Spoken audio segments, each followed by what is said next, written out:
Bwana, ni siku nyingine tena katika kipindi chetu cha Mjue Kiundani, na leo nipo na Abdul Karim aka DJ Shomi Shola, official DJ wa Dula Makabila. Huyu hapa. Inakuwaje ndugu yangu? Kama kaa. Barida. Kitambo sana.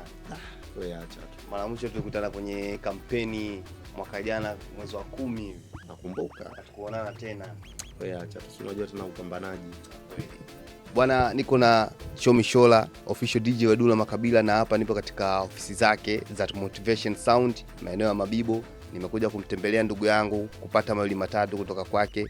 Je, imekuwaje mpaka kajiita Shomi Shola kutoka katika Abdul Karim mpaka Shomi Shola? Je, unaweza kutuambia mimi na mashabiki zako imekuwaje unajiita Shomi Shola, na kwa nini usijiite DJ Abdul Karim ukaamua kujiita DJ Shomi Shola? Hebu tupe historia kidogo ya DJ Shomi Shola. Hiyo imetoka mbali hiyo. Ni bwana mzee wangu alikuwa anafanya kazi kwenye kampuni ya Wachina. Unaona? Kwa mzee wangu mimi alikuwa ni mtu ambaye mjanja sana. Kwa mzee wangu ndo kapewa hilo jina na Wachina ndo alimpa hilo jina kutokana na mzee wangu alikuwa ni mtu ambaye ni mjanja sana. Kwa na mimi kipindi hicho nilikuwa ndogo janja. Nilikuwa natengeneza radio, hizi zilikuwa zina koloma. Zile monitor nilikuwa nazichukuaga nikaweka kama vidude kama vya feni, naunganisha betri vinawaka. Kwa mzee wangu kaona, mbona wewe unaelekea kama kwenye utundu wangu mimi? Muona ndo jina likatokeaga hapo. Kumbe Shomi Shola kwa Kichina ni mtu ambaye mjanja. Ya, ni mtu mjanja yani.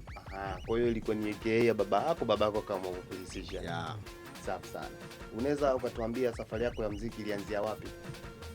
Bwana, mimi safari yangu ya muziki bwana, tunashukuru Mungu, haikuwa rahisi. Nimepambana sana.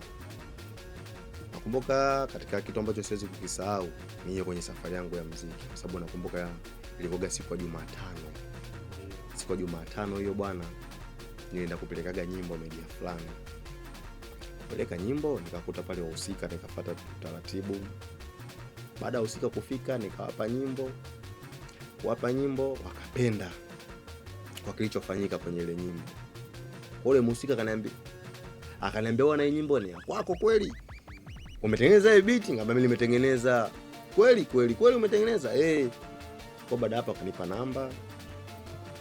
Nakumbuka kama baada ya wiki 2 hivi akanitafuta. Bwana, nimependa bwana saundi yako, nataka tufanye kazi. Kwa safari yangu ya muziki kaanzia hapo. Ni mtu mwenyewe bwana anaitwa Fido Mgaigai. Kumbe Fido Mgaigai mtu amekutoa wewe kutoka sehemu moja kwenda sehemu nyingine. Yeah. Shout sana kwake bwana Fido Mgaigai kwa kuleta mjini. Lakini kuna historia kwamba kuna kipindi wewe ulikuwa unafanya kazi na EFM. Imekuwaje? Yani ni story za kweli au sio za kweli? Lakini kingine, unawezaje kufanya kazi na EFM kipindi hiko iko na studio yako? Kweli EFM bwana, nilifanya nao kazi, nilikaa pale kama miaka 3. Kwa miaka 3 hiyo nilijifunza vitu vingi sana. Baada ya kujifunza udj wangu nikapataga nafasi ya kuna kipindi kinaitwa Funga Mtaa, ambacho ni kipindi cha kutafuta vipaji vya wasanii wa Singeli. Niko napeka kila Jumamosi.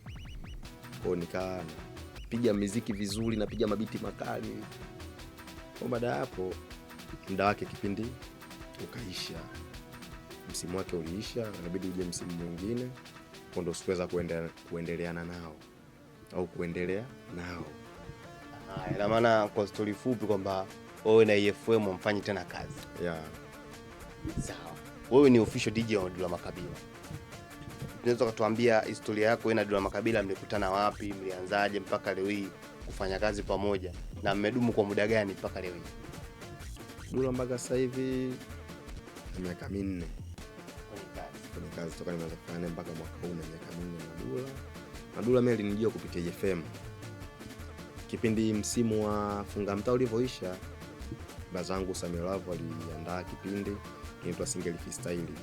Kipindi ambacho iko cha kwenye TV. Kwa mimi nilikuwa naogongeshea wasanii, mtu wa Bakola anapiga, Ladha anapiga.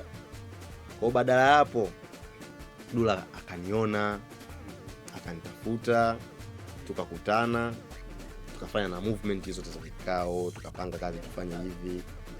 Ndo mara kwanza hapo nakutana na Dula. Safari yangu ilianzia hapo. Changamoto gani ambazo unakutana nazo unapokuwa na Dula, kwa sababu yule ni msanii, afu kingine watu wengi wanashindana naye kufanya kazi? Wewe umewezaje kufanya kazi na Dula ndani ya miaka 4 non stop? Kwanza mimi nilichoweza kufanya kazi na Dula Cha kwanza mimi niliweka misimamo yangu. Nika misimamo, then akaifuata misimamo yangu. Kitu cha pili, aliniheshimu kama DJ wake. Na kitu cha tatu, kwenye kazi. Kwenye kazi mimi naua mzee wangu. Nabonda sana. Mimi binafsi ni shabiki yako na napenda unachokifanya. Kwa hiyo mimi binafsi najua. Labda kwa mashabiki ndio tu hadithi. Cha kwanza Dula, mimi toka nimeanza na kufanya show ya kwanza, Dula nafanya naye, nakumbuka ilikuwa ni 77. Dula nimefanya naye kazi, hatuje kufanya mazoezi mpaka leo hii. Ina maana nyinyi mnafanyaga freestyle mjeo? Hamna historia ya kufanya mazoezi. Yeah.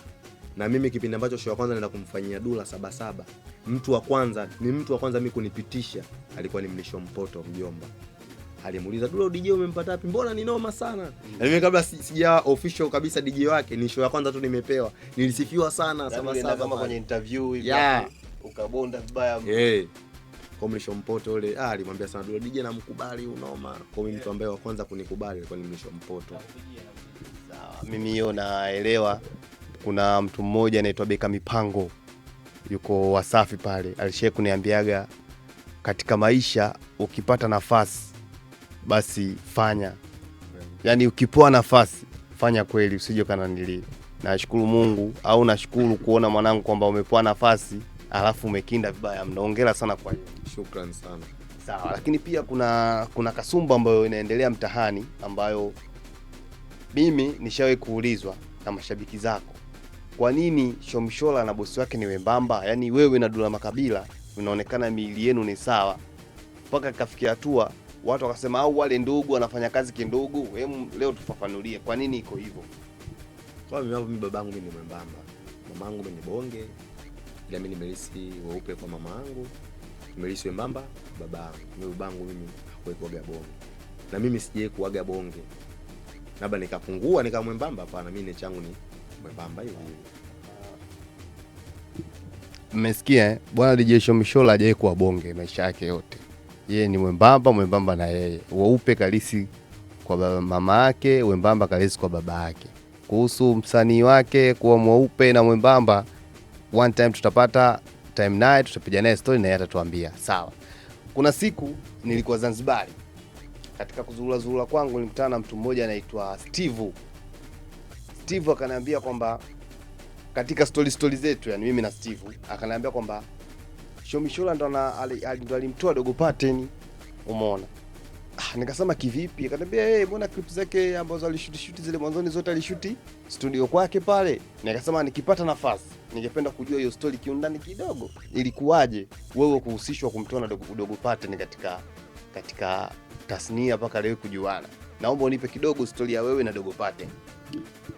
Kweli. Pattern bwana, cha kwanza ni mdogo wangu.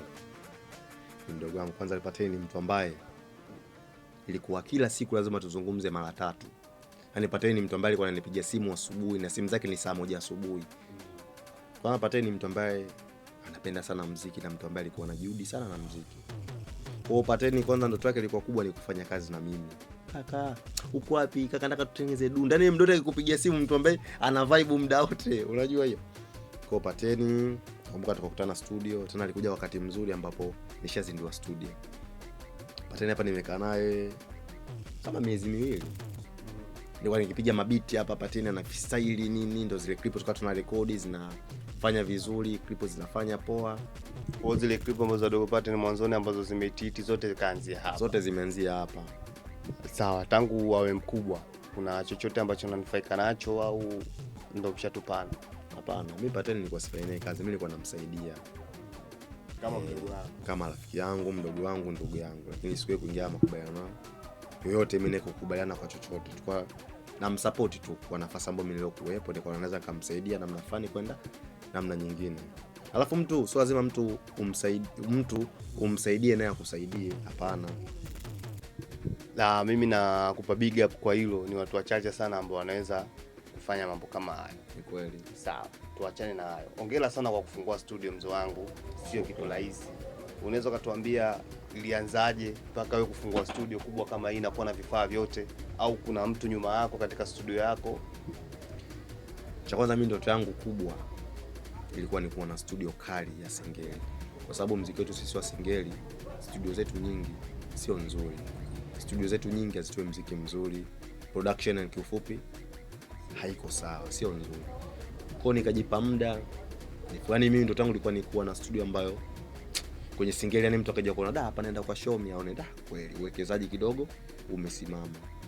Na mimi studio yangu ndo studio ya kwanza ya Singeli kuzinduliwa. Studio ya kwanza ya Singeli kuzinduliwa. Mimi bro nimefutulisha zaidi ya watu 100. Buffet niliweka. Kwa hiyo kumbe kuna uzinduzi na uzinduzi ulifanyika. Nilialika wasanii, ma DJ, ma producer, watangazaji. Hiyo nayo ni big up. Nakupa big up sana mzee wangu. Sio kitu rahisi. Tofauti ya studio yako na studio zingine ni nini? Sababu kuna studio nyingi sana za watu wa Singeli. Tofauti ni nini? Yaani mtu akija hapa ni nini ambacho atakipata hapa tofauti na akienda sehemu nyingine? Mimi naamini kitu kizuri cha kwanza ni sehemu. Cha kwanza studio yangu nashukuru Mungu nimepata sehemu nzuri ambayo sehemu yenye usalama. Yaani mtu hata ukija unapaki gari lako ndani unaingia zako studio. Nashukuru Mungu iko ni kitu cha kwanza kuzingatia usalama. Kitu cha pili ubora wa muziki. Yaani hapa kila kazi inayofanyika bro ni noma. Yaani zikitoka hata wenyewe wakisikia mtano wanaona kweli. Na ubora wa vifaa sound yao noma. Hapo ukija hapa kaka ukiingiza vocal ujipepei na shati hapa kaka. AC ipo. Hata mandhari ambayo ya studio jinsi ilivyo designiwa kisasa. Kwa mimi nilijipa muda na Mungu akasaidia. Haikuwa rahisi. Vyote hivi nilijipa muda mdogo nilinunua. Ikueti kununua tu kufungua studio kununua vifaa hapo hapana. Ina maana studio yako wewe ni ya kwako mwenyewe. Hakuna mtu nyuma yako. Sije kuwa na bosi, sije kuwa na manager, sije kuwa na mtu anaye support. Sawa. Swali la kizushi. Changamoto ni nini kwenye studio? Yaani studio nyingi changamoto yake ni nini? Sometimes watu wanafungua studio zingine zinakufa au zingine hazifanyi vizuri. Changamoto ni nini mpaka inakuwa hivi? Kuna kitu kinaitwa muendelezo. Sababu mtu uko unafungua studio maana yake utakuwa na target ya kitu fulani. Kwa mfano kama studio yangu hapa. Sababu mimi sina bosi. Kwa lazima niwe serious na ufanyaji wa kazi, niwe serious kwenye project za watu kuzifanya kwa uharaka, project kufanya kazi nzuri kwa sababu sisi hatuna bosi. Ikitokea leo ikatokea monitor zikaharibika, hamna mtu ambaye atanipa milioni 3 ninunue, maana yake nitapambana mimi. Kwa changamoto ni hakuna mtu ambaye anaye support. Zaidi ya mimi kupambana, kwa mimi lazima niendeshe studio kimikataba na kimikakati. Ambapo hata leo na kesho kutwa bwana Shomisholo leo kuniambia hata bosi wako Dula Makabila hana msaada wote katika studio yako. Haja support. Sawa. Tuachane na hayo. Unawezaje kujigawa? Kwa sababu kuna muda inabidi uwe studio, kuna muda inabidi uwe na kwenye show. Unawezaje kujigawa, yani kuwa studio na unawezaje kujigawa kufanya show za nje na Dula Makabila? Cha kwanza hapa studio hapa kuna timu. Kuna managers hapo wawili, kuna producer. Kwa hata kama mimi sipo, kazi zingine zinaendelea. Lakini nikirudi mimi ndo final say. Hamna nyimbo ambayo inatoka bila mimi kuisikia. Bwana itoa hii weka hii sawa, nyimbo kali. Nyimbo isiyo kali tuongeze hiki tufanye hiki. Yaani kwa mimi ndo kila kitu lazima mimi niwepo ndo mifumo iende. Ina maana studio kwako wewe kuna timu. Yeah. Ambayo hata wewe usipokuwepo mipango inaendelea kama kawaida. Yeah. Sawa. Tutegemee nini baada ya miaka 5 ijayo? Motivation Sound itatufanyia sisi kama mashabiki zao. Siku ambayo nilikuwa nazindua studio niliahidi kitu cha kwanza kuleta wasanii wapya kwenye Singeli. Sisi muziki wetu uzalishi wasanii wapya. Ni watu ni wale kila siku. Kwa mimi natamani nione baada ya muda mfupi kuna maproducer wapya, kuna ma DJs wapya, kuna wasanii wapya. Ndio kitu ambacho mimi natamani nione ili muziki wetu uzidi kufika mbali. Lakini wakiwa watu wale kila siku muziki hauwezi kuwa mkubwa. Sometimes bro akili zinachoka. Kwa hiyo tutafute akili zingine za watoto wengine ambao vichwa vyao kidogo vimechangamka, haviwazi kodi, haviwazi mtoto shule. Unajua hiyo Nakuelewa sana. Sawa. Wewe ni moja ya ma DJ ambao mnapendeza sana. Yaani Shomishola ni DJ ambaye unavaa sana kuliko ma DJ wengine wote. Siongee unafiki ndugu zangu. kama wewe unafuatilia mziki wa Singeli utaona tu kwamba Shomishola yani kama DJ wa msanii wa Bongo Flava hivi. Unaweza kutuambia gharama ambazo unatumia katika kuvaa tu? Yani kwa mfano hapo ulipovaa tu umevaa shilingi ngapi? Huo ubaya huo. Naona kuna ubaridi hapo kama wote. Hai bwana. Ile koti ile bwana ile. Nilinunua 40. 40. Koti mwanangu design ya kisasa hivi. Hii ni kitopo ambacho cha mikono mirefu. Hiki kama vampira vya kufanya mazoezi. Sasa kidogo hiki unaingiza mkono. Maana ina mkono wake unaingiza. Hii ni 20. Ubaridi huo shingoni au laki moja. Complete zote mbili. Zote mbili hizi hapa. Saa hiyo. Sasa nilinunua 40.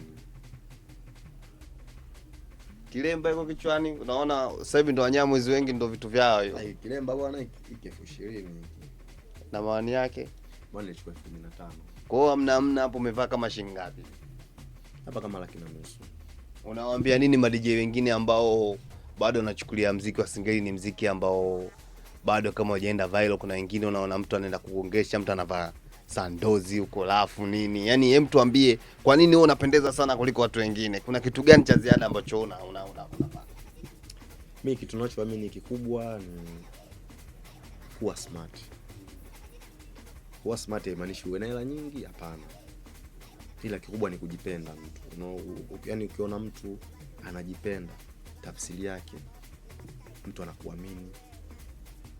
Kwa mtu hata kukusaidia chochote inakuwa ni rahisi. Kuaminika sehemu yote, unaweza kwenda sehemu yote jinsi ulivyo tu, muonekano wako umevaa vizuri. Kwa mtu kidogo kukuamini, kwa sababu watu wengi hawaaminiki, hawezi kuomba kazi mangu umevaa ndala. Mtu anaona wewe kibaka wewe nani. Kwa sometimes lazima ujijali wewe, ujipe kipaumbele wewe ili watu wakuamini, watu wakupende. Bwana mmesikia ma DJ bwana. Jitahidini mpendeze ili muaminike. Pia mfanye mziki usonge mbele, usionekane mziki wa kiuni kama watu wanavyofikiria kwa sababu ya kualafu sana. Sawa. Wewe ni DJ. Lakini pia naona una studio yako, si studio yako mwenyewe. Mimi naomba nikuulize swali na ningependa unijibu. Hivi kirefu cha FL ni nini? Sababu FL ndio program ambayo inatumika studio. Ndio. Kurekodia muziki nini na kutengeneza mabiti vitu kama hivyo. Ndio. Kirefu chake ni nini FL? FL Studio. FL Studio wenyewe mnaitaga. Na hata tukifungua PC hapa nadhani tutaikuta hapa. Mimi sina utaalamu sana kwa sababu sio producer. Lakini FL Studio hiyo ni application ambayo ya kutengeneza beat. Na kirefu chake sasa hiyo FL Studio yani na kirefu chake. Hapo kirefu chake kweli hapo. Sijajua. Bwana ndugu yetu DJ Shomishola kirefu cha FL Studio amechamba ajui. Tungependa ndugu zangu kwa yoyote anayejua kirefu cha FL Studio atuandikie kwenye comment hapo ili kumsaidia ndugu yangu DJ Shomishola na vitu kama hivyo, na watu wengine ambao hawajui kirefu cha FL Studio unajua kuitumia tu.